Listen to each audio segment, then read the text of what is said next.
Very much. And ఆయన సినిమాలు తీసి మంచి హిట్లు కొడతారు, అలాగే స్టేజ్ మీద మంచి స్పీచ్లు ఇచ్చి దాన్ని కూడా హిట్ చేస్తూ ఉంటారు. ఒక మంచి హిట్ స్పీచ్ మనం ఇప్పుడు వినబోతున్నాం. ఇన్వైటింగ్ ఆన్ స్టేజ్ ఎస్కేఎన్ గారు. ఎస్కేఎన్ గారిని వేదిక మీదకి రావాల్సిందిగా రిక్వెస్ట్ చేస్తూ ఉన్నాము. జనరలీ ఏదైనా రికార్డ్ అయిన తర్వాత వైరల్ అవుతూ ఉంటుంది, కానీ నాకు ఎందుకో ఈయన వస్తుంటేనే వైరల్ అయిపోతుందేమో అనిపిస్తుంది. అలాంటిది మా ఎస్కేఎన్ గారి స్పీచ్లు. సుమక్క, నేను ఒకటి చెప్పనా? గీతాడ్ సినిమాలో ఒకటి ఉంటుంది, ఒకటి ఉండదు. గీతాడ్ సినిమాలో స్వాగ్ ఉంటుంది, ల్యాగ్ ఉండదు. ఏంటి ఫంక్షన్ దాని నుంచి ల్యాగ్ వస్తుంది అంటే అక్కడ వెయిట్ చేస్తున్నారు కదా, వాళ్ళందరికీ ఎలా ఉంటుందంటే 6ంటికి ఒకసారి, 7ంటికి ఒకసారి, 9:15, 10ంటికి ఒకసారి లేపుతా ఉండాలి ఫంక్షన్ని. లేపాలా లేదా? థ్యాంక్ యూ తమ్ముడు, థ్యాంక్ యూ. ఈ కాగితంలో రాసి పెట్టుకుంటాను ఇవన్నీ. మాట్లాడేలా మీరు అని అడుగుతారు? లేదు తమ్ముడు, మీరు మాట్లాడండి. సో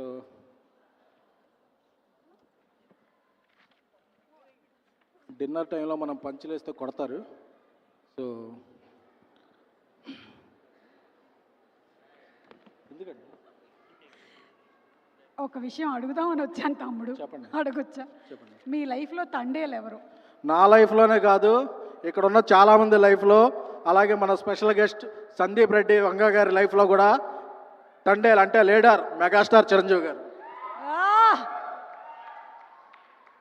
ఏమైనా డౌట్ ఉందా? లేదుగా. అది సో మా గాడ్ ఫాదర్ అరవింద్ గారు చేసే సినిమాలన్నీ కూడా మాకెంతో ఇన్స్పిరేషన్ ఇస్తుంటాయి. ఒక సంవత్సరం నుంచి తండేలు మంచి సౌండ్ చేస్తుంది. ఫిబ్రవరి 7న ఈ సినిమా రీసౌండ్ చేస్తుంది. ఎందుకంటే చందుమొండేటి గారి డైరెక్షన్, ఆయన ఒక 10 ఏళ్ళ నుంచి ఒక మంచి స్నేహితుడు.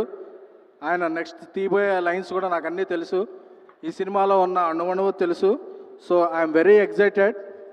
అలాగే సాయి పల్లవి గారు వెనక్కి తిరిగి ఒక స్టెప్ వేస్తుంటేనే అది వైరల్ అయిపోద్ది.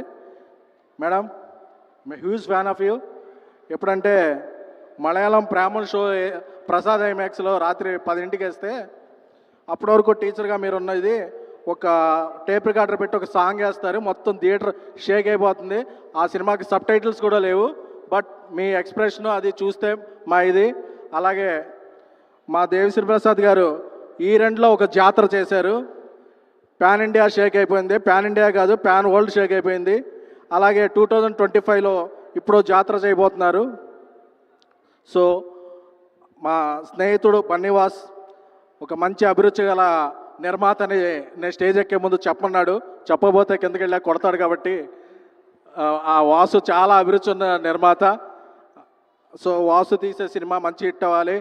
అలాగే మా యువ సామ్రాట్ నాగ చైతన్య గారు, ఎందుకంటే అక్కినేని సినిమాలంటే క్లాసు లవ్ స్టోరీస్ అనుకుంటారు, బట్ అండర్ కరెంట్లో ఒక మాస్ ఉంటుంది. సో ఈ సినిమాలో క్లాసు మాస్ కలిపి చితక్కొట్టైపోతున్నారు. నేను మొన్న ఒక ఫంక్షన్లో చెప్పాను, ఈ సినిమా అక్కినేని నాగ చైతన్య గారి కెరీర్లో 3 డిజిట్స్. సో అందుకే చెప్తున్నాను, మళ్ళీ రిపీట్ చేస్తున్నాను. ఫస్ట్ కాపీ వచ్చేసి సెన్సార్ అయిపోయిన తర్వాత ఈ సినిమా ఫిబ్రవరి 7న బ్లాక్ బస్టర్ టాక్తో ఆల్ సెంటర్స్ ABC అమలాపురం నుంచి అమెరికా వరకు ఆల్ సెంటర్స్ రికార్డు ఓపెనింగ్తో షేక్ చేయబోతుంది. నాగ చైతన్య గారి కెరీర్లో Thandel going to be biggest blockbuster. Thank you. ఒకసారి ఆ బుజ్జి తల్లి డైలాగ్ ఎవరికైనా ఫోన్ చేసి మీరు చెప్తే బాగుంటుంది. రాత్రి 10ంటికి తిరుగుతుంటారు, అడిగితే కొడతారు, వాళ్ళ కాపురాలు కూలిపోతాయి. ఇలాంటివి చేయకండి. ఓకే, టైం 10 అవుతుంది కాబట్టి మీరు కాల్ చేయకండి ఎవరికి, మళ్ళీ నాకు బ్యాడ్ నేమ్ వచ్చేస్తుంది. ఓకే, సినిమా ప్రొడ్యూసర్ బన్నీవాస్ గారిని అండ్ అలాగే విద్యా గారిని కూడా వేదిక మీదకి రావాల్సిందిగా రిక్వెస్ట్ చేస్తున్నాము. సినిమా మీద బోలెడంత ప్యాషన్తో ఇలాంటి ఒక మూవీని సబ్జెక్ట్ని మనకు అందించినటువంటి బన్నీవాస్ గారికి విద్యా గారికి కూడా శుభాకాంక్షలు తెలియజెప్తూ వేదిక మీదకి రావాల్సిందిగా రిక్వెస్ట్ చేస్తున్నాము.